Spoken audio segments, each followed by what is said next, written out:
میرے اعمال کا بدلہ تو جہنم ہی تھا، میں تو جاتا مجھے سرکار نے جانے نہ دیا۔ الحمدللہ رب العالمین والصلاة والسلام علی سید المرسلین، اما بعد فاعوذ باللہ من الشیطان الرجیم، بسم اللہ الرحمن الرحیم۔ پڑھیے الصلاة والسلام علیک یا رسول اللہ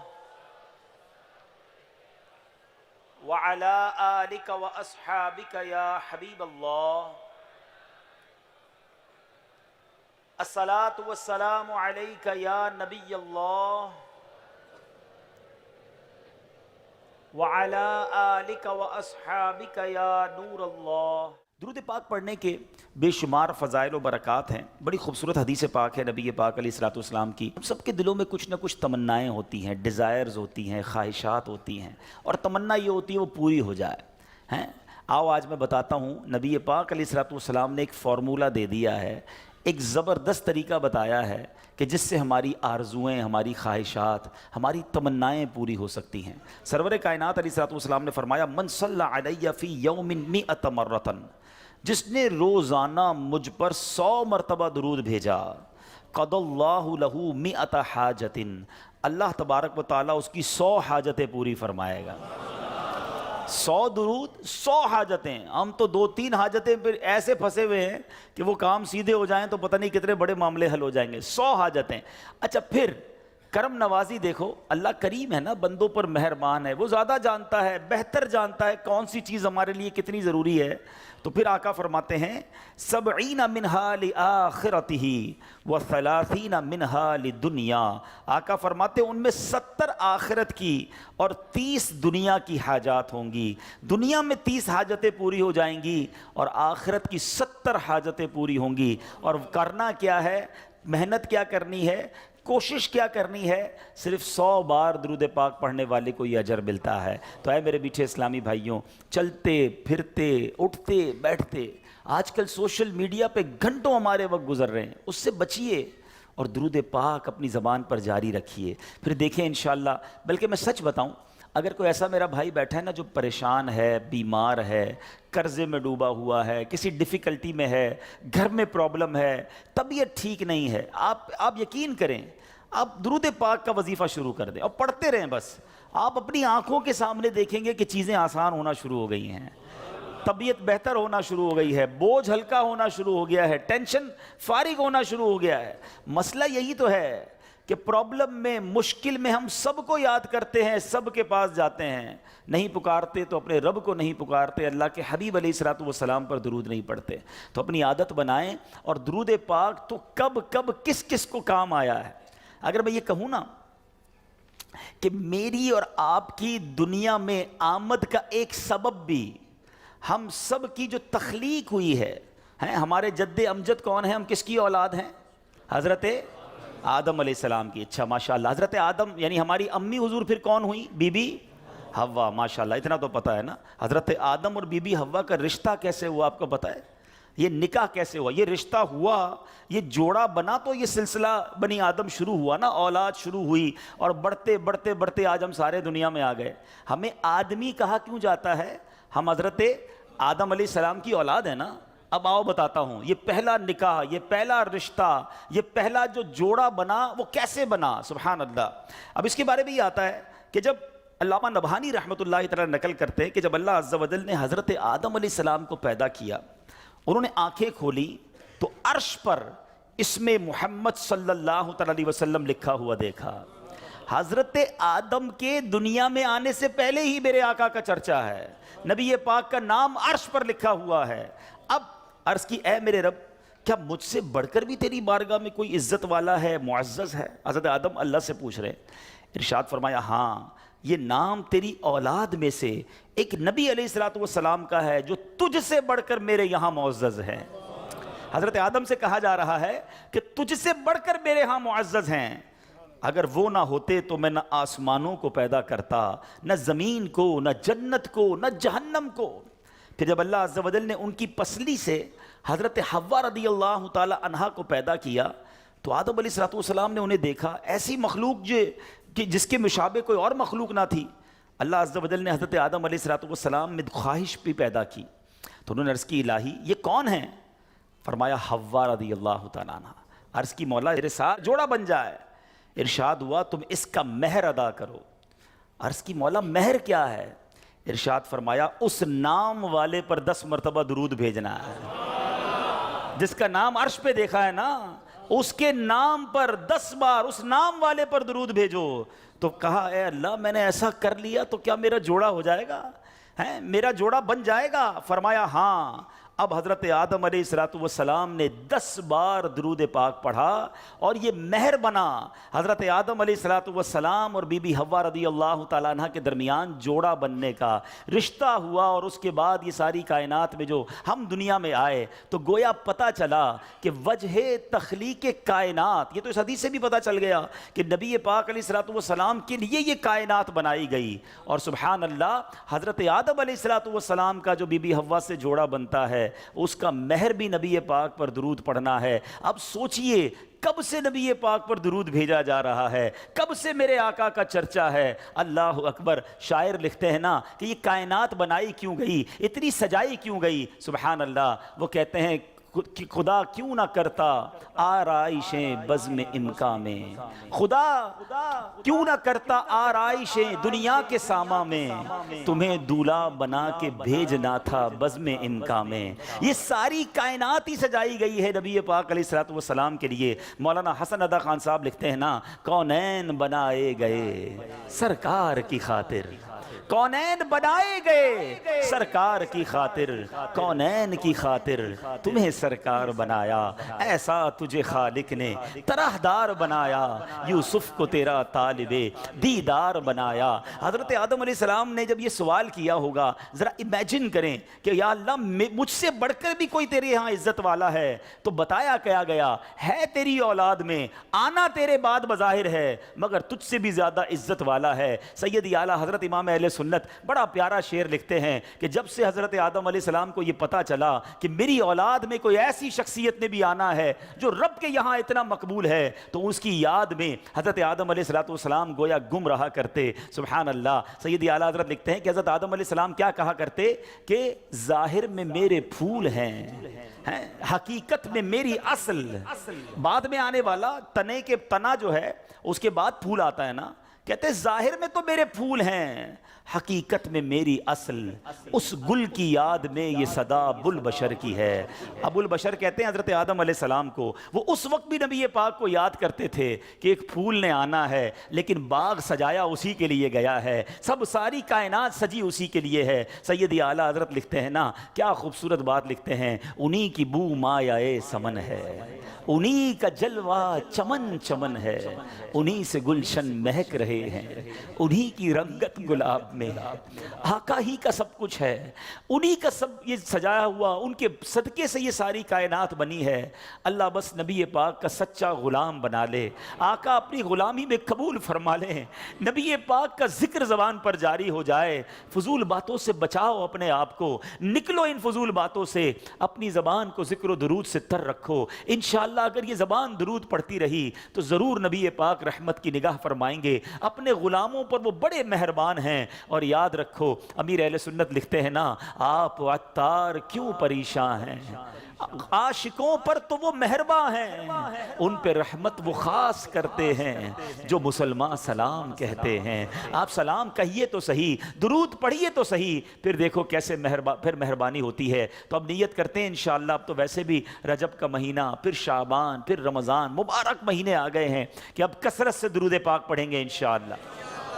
آئیے محبت کے ساتھ باآواز بلند درود پاک پڑھ لیں۔ صلو علی الحبیب صلی اللہ تعالی علی محمد صلی اللہ علیہ وسلم۔ حضرت منصور بن عمار رحمۃ اللہ تعالی علیہ ایک روز واز فرما رہے تھے تو کسی حقدار نے 4 درہم کا سوال کیا، کوئی غریب تھا، مسکین تھا، اس نے 4 درہم کا سوال کیا۔ تو آپ رحمۃ اللہ تعالی علیہ نے اعلان کیا کہ جو اس کو 4 درہم دے گا میں اس کو 4 دعائیں دوں گا۔ آپ نے، اللہ کے ولی تھے، آپ نے فرمایا جو اس کو 4 درہم دے گا میں اس کو 4 دعائیں دوں گا۔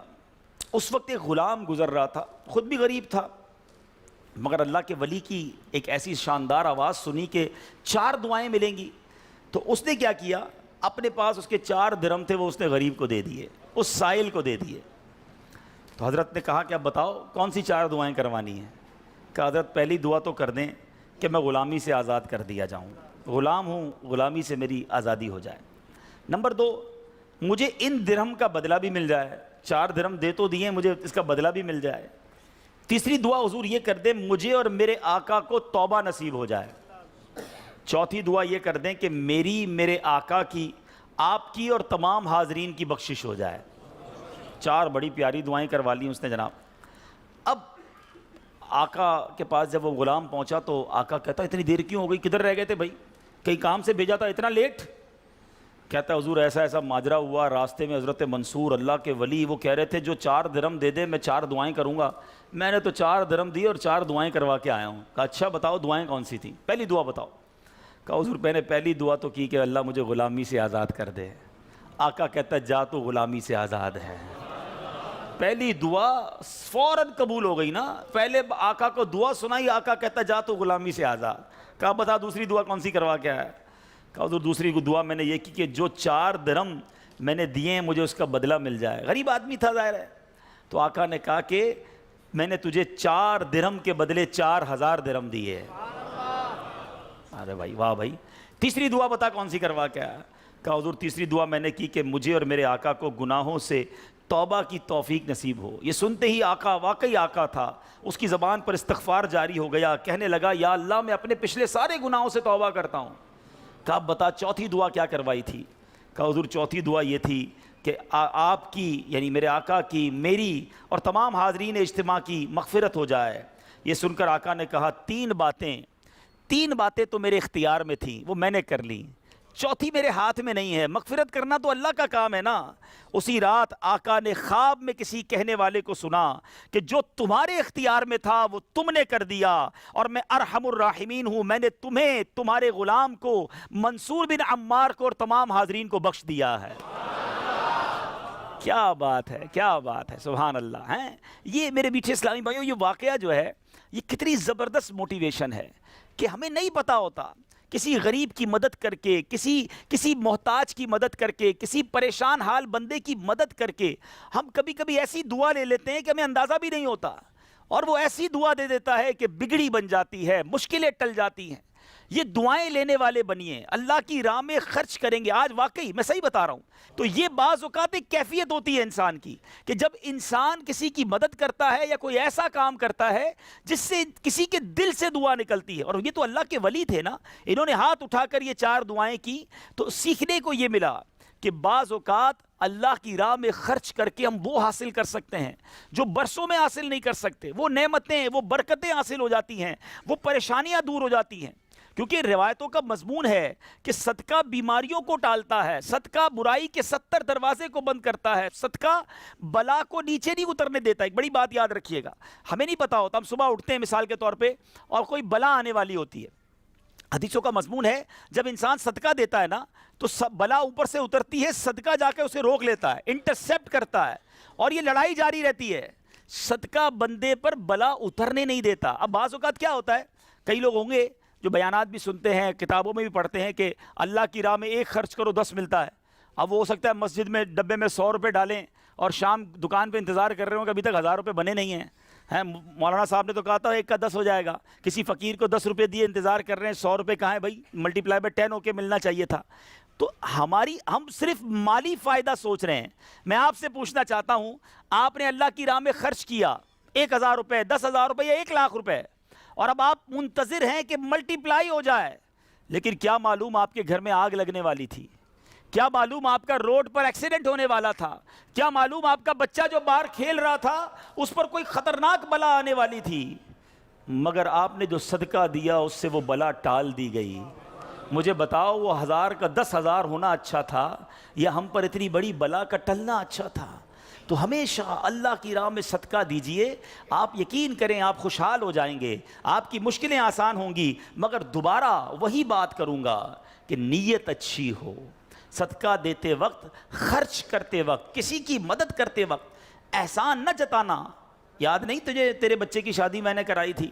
بھول تو نہیں کیا قرضہ میں نے دیا تھا؟ ہاں تو ریڈی لگاتا تھا, میں نے تجھے جناب دکان کا کرایہ دیا تھا. یہ احسان جتا کر تو صدقہ ضائع ہو جائے گا. یا ایھا الذین آمنوا لا تبطلوا صدقاتکم بالمن والاذی, اے ایمان والو اپنے صدقے ضائع نہ کرو احسان جتا کر, تکلیف پہنچا کر. تو کچھ لوگ صدقہ دیتے بھی ہیں, مدد کرتے بھی ہیں, پھر ساری زندگی جتا رہے ہوتے ہیں. تو یہ بربادی ہے, یہ نہ کریں. بس اللہ کے لیے, اللہ کی رضا کے لیے آپ خرچ کریں اور پھر دیکھیں اس کی برکتیں کیسے ملتی ہیں. قرآن میں اللہ تبارک و تعالیٰ اپنی راہ میں خرچ کرنے والوں کو کیسا مژدہ سناتا ہے, کیسی خوشخبری ہے, کیسا فرمان ہے. اللہ فرماتا ہے ان المصدقین والمصدقات واقرضوا اللہ قرضا حسنا یضاعف لهم ولهم اجر کریم. بے شک صدقہ دینے والے مرد اور صدقہ دینے والی عورتیں اور وہ جنہوں نے اللہ کو اچھا قرض دیا, ان کے دونے ہیں اور ان کے لیے عزت کا ثواب ہے. اب کمال یہ ہے, یہ ایک جگہ نہیں, قرآن میں کئی جگہ اللہ تبارک و تعالیٰ نے قرض کا لفظ استعمال کیا ہے. کوئی اللہ کو جو اچھا قرض دے؟ مجھے ایک بات بتائیے, میں آپ میں سے کسی کو کوئی 10,000 روپے رکھوائے اور تھوڑے دنوں بعد کہے کہ ذرا وہ 10,000 میں سے 5,000 روپے دے دو, تو اس 5,000 دینے والے نے کوئی کمال کیا؟ اس کا تو کوئی کمال نہیں نا. پیسے میرے تھے اور میں نے کہا کہ میرے 10,000 میں سے 5,000 مجھے دے دو. کیا کمال کیا؟ میرے پیسے تھے, واپس دے دیے. مگر اللہ کی شان دیکھو, اللہ کی کرم نوازی دیکھو, شان کریمی دیکھو. ہم سب کو دانا دانا اس نے دیا ہے. ہم تو پیدا ہوئے تھے, کپڑے بھی جسم پر نہیں تھے, کھانے کو اس نے دیا, پہننے کو اس نے دیا, گھر اس نے دیا, مال اس نے دیا, سب اس نے دیا. مگر جب اس کی راہ میں خرچ کرنے کی باری آتی ہے تو کہتا ہے, فرماتا ہے قرآن میں, ہے کوئی جو اللہ کو اچھا قرض دے؟ اللہ کا مال ہے, ہم نے کیا کمال کرنا تھا؟ ہم خرچ کرتے, وہ کچھ بھی نہ دیتا اس کے بدلے, پھر بھی اسی کا مال تھا. مگر مہربانی دیکھو, مال بھی وہ دیتا ہے, توفیق بھی وہ دیتا ہے, خرچ کریں تو ثواب بھی وہی دیتا ہے, عطا بھی وہی کرتا ہے. اور علماء نے بڑی زبردست اس میں ڈیبیٹ کی ہے, مفسرین نے بحث کی ہے کہ جناب ان آیتوں میں قرض کا لفظ کیوں لایا گیا. اللہ اکبر ہے. فرمایا جب آپ اور میں, دنیا میں بندہ کسی کو قرضہ دیتا ہے نا, تو امید ہوتی ہے یہ قرضہ واپس ملے گا. اگر امید نہ ہو تو پھر یہ قرض نہیں ہے, پھر تو تحفہ ہو جائے گا نا. آپ کسی کو تحفہ دے دیں تو آپ کو پتہ یہ واپس نہیں آئے گا, لیکن قرضہ دیتے وقت آپ طے کرتے ہیں کتنے دنوں میں دو گے, کب دو گے, کیسے لوٹاؤ گے. تھوڑی بندہ معلومات بھی کرتا ہے, یار قرضہ دے رہا ہوں, واپس ملے گا نہیں ملے گا. تو قرض کے جب بھی لفظ لون آئے گا, قرض آئے گا, اس کا مطلب یہ کہ یہ واپس ملنا ہے.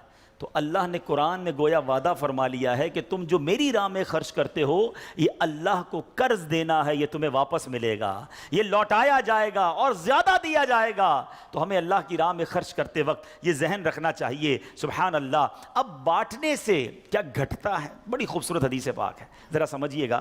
ایک بار حضرت عائشہ صدیقہ رضی اللہ تعالی عنہا سے مروی ہے کہ اہل بیت نے, نبی پاک کے گھر والوں نے ایک بکری ذبح کی اور پیارے آقا علیہ الصلوۃ والسلام تشریف لائے. بکری ذبح کی اور انہوں نے کچھ تقسیم بھی کر دی.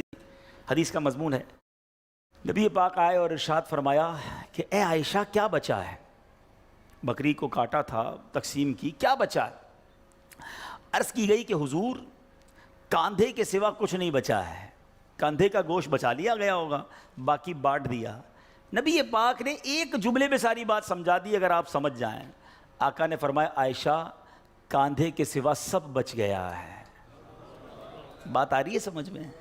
کہا کیا گیا؟ حضور کاندھا بچ گیا ہے, کاندھے کے سوا کچھ نہیں بچا.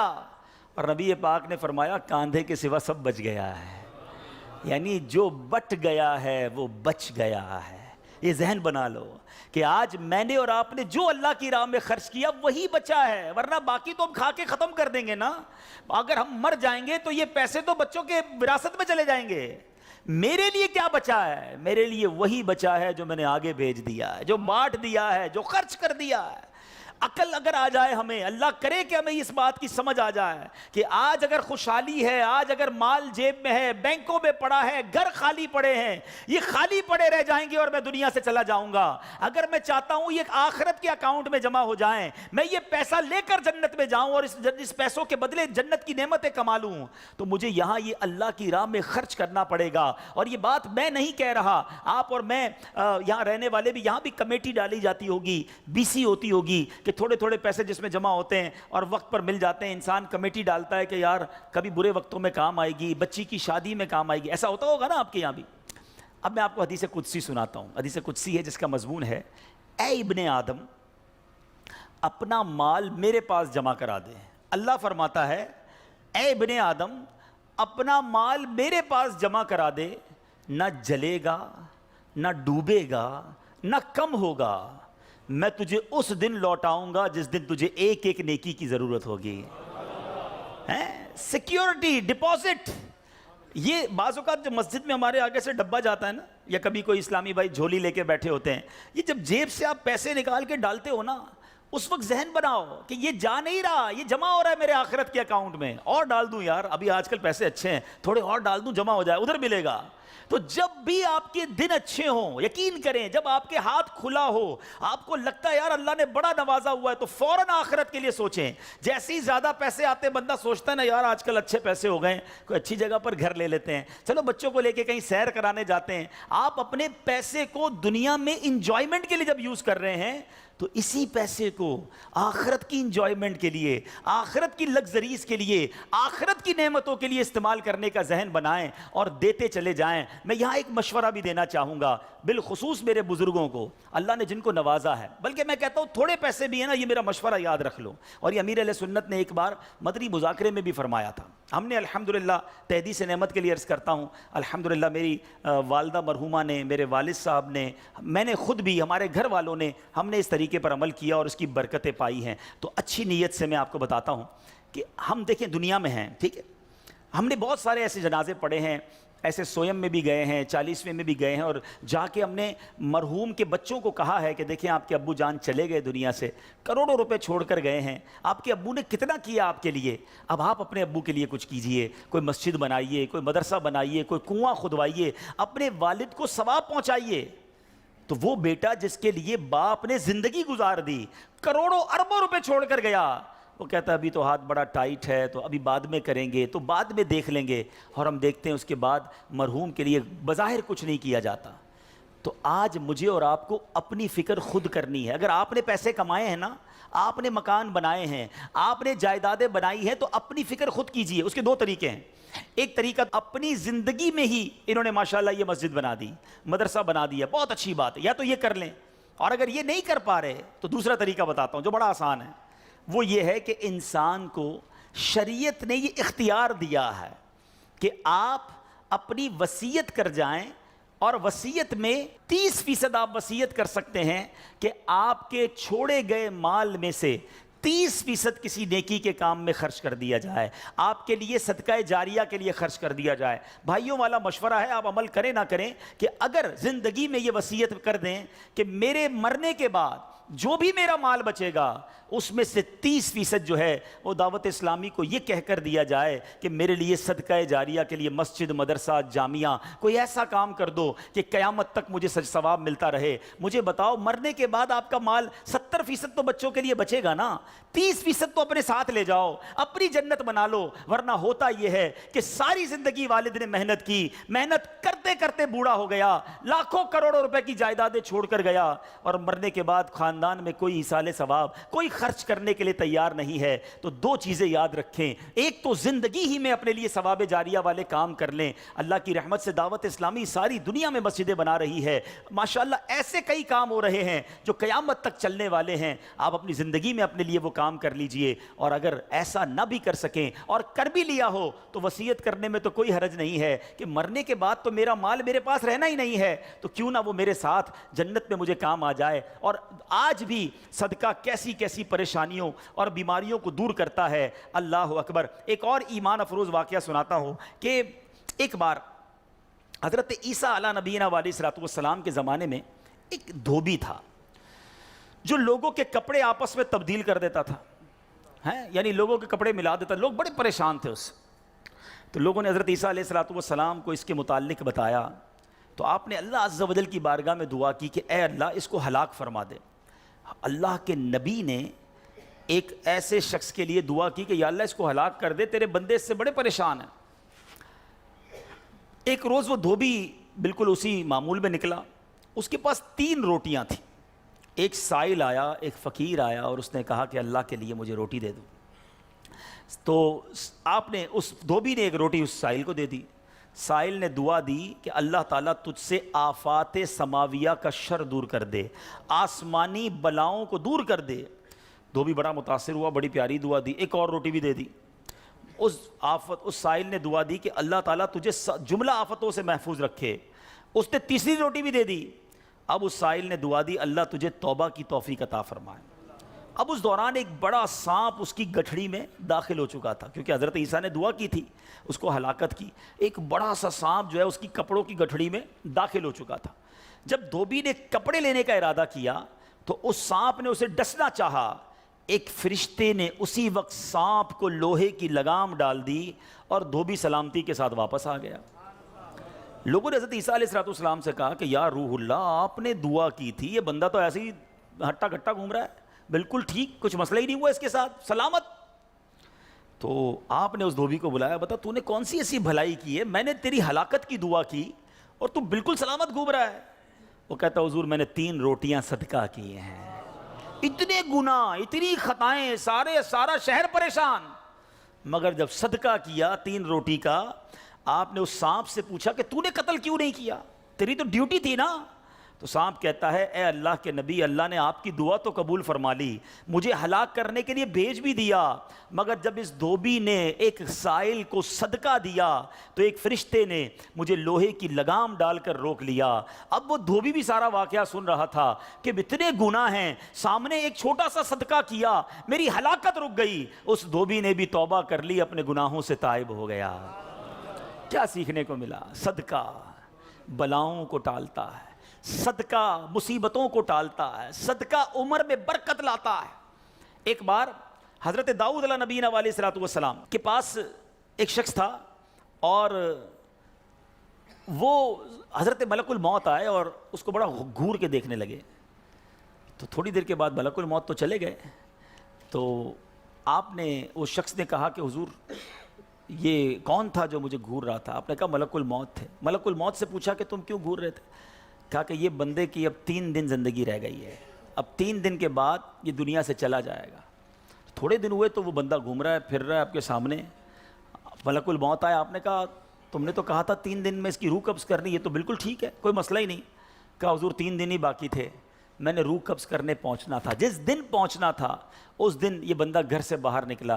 ایک غریب نے صدا لگائی، ایک فقیر نے پکارا، اس نے 20 درہم اس کو دیے. اس فقیر نے اس کو دعا دی، اللہ نے وہ دعا ایسی قبول کی کہ ہر درہم کے بدلے اس کی عمر میں 1 سال کا اضافہ فرما دیا. 20 سال عمر بڑھ گئی ہے اس کی. اب ذرا سوچئے میٹھے اسلامی بھائیوں، ایسے کئی واقعات ہیں، کئی باتیں بتا دی جاتی ہیں، کئی باتیں پتہ نہیں ہوتی. ہو سکتا ہے ہماری بھی آخری وقت آنے والا ہو، اللہ نے کسی کی دعا سے بڑھا دیا ہو، ہمارا بھی کوئی برا وقت آنے والا ہو، کوئی اللہ نے نیکی کروا دی، ہم بچ گئے ہوں. تو کرتے رہا کرو نیکی، جچاؤ نہ، دکھاؤ نہ، بتاؤ نہ، کرتے رہا کرو. اللہ کریم ہے، وہ نیکوکاروں کا اجر ضائع نہیں کرتا، وہ ضرور عطا فرماتا ہے. اور کیسے عطا فرماتا ہے؟ ایسے ایسے واقعات ہیں کہ سنے تو ایمان تازہ ہو جاتا ہے. مثال کے طور پہ حضرت سیدنا حبیب عجمی رحمۃ اللہ تعالی علیہ کے دروازے پر ایک سائل نے دستک دی. تو آپ کی زوجہ محترمہ جو ہے وہ آٹا گوندھ کے رکھا تھا اور پڑوس سے آگ لینے گئی تھی. پہلے زمانے میں لکڑی وغیرہ آگ کے لیے لینی ہوتی تھی. آٹا گوندا ہوا تیار تھا، آپ نے وہی آٹا اٹھایا اور اس سائل کو دے دیا. آپ کی زوجہ آئیں کہ آٹا کدھر گیا؟